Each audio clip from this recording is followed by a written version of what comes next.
There's a moment many people don't talk about after leaving a toxic or abusive relationship. A moment where the pain becomes intense, the confusion feels overwhelming, and suddenly you find yourself thinking about them again. Sometimes even feeling embarrassed or alarmed by that. Not because you miss what happened, not because you've forgotten why you left, but because you want the pain to stop. If you've experienced that, it can be deeply unsettling. It can make you question your decision. It can make you wonder whether you're still emotionally tied in a way you don't fully understand. Today, we're just going to slow this down. One of the most common assumptions people make in this phase is, if I'm thinking about going back, it must mean I still want them.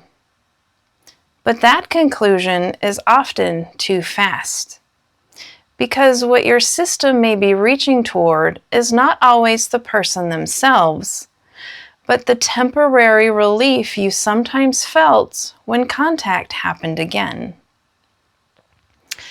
Not the instability, not the confusion, not the loss of yourself, just the brief easing of pain that sometimes occurred when connection was restored. When emotional pain becomes intense, the nervous system naturally looks for the fastest known route to relief. That doesn't mean the route is healthy. And it doesn't mean the route still leads where it once did. It simply means your system is trying to stabilize using reference points it learned under pressure. This distinction matters because without it, many people interpret relief-seeking impulses as evidence that they made the wrong decision. An urge for relief is not the same as a desire to return. Those are very different internal signals. One reflects discomfort.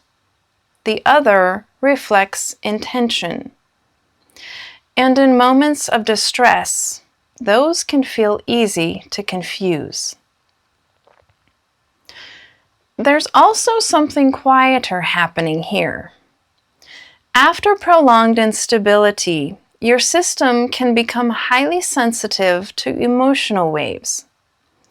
Even normal fluctuations may feel sharper, more urgent, harder to sit with.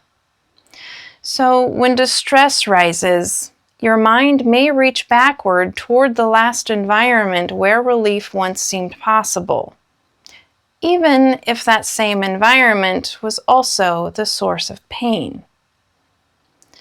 This doesn't mean you're regressing. It doesn't mean you secretly want harm. It often means your system hasn't fully settled yet into what safety and relief feel like without that dynamic. Relief memory can remain active even when relational clarity has already formed. And until new forms of stability become familiar, those memories can feel more persuasive than they actually are. If this has happened to you, nothing is wrong with you. You are not undoing your progress. You are not failing to move forward. You are responding to discomfort with the tools your system learned during a difficult time. That response tends to soften as internal steadiness gradually increases. There is nothing you need to force or resolve right now. Understanding this distinction can make these moments less frightening and less confusing when they appear. Over time, as your system rebuilds new reference points for relief, these impulses usually lose their urgency. We'll pause here.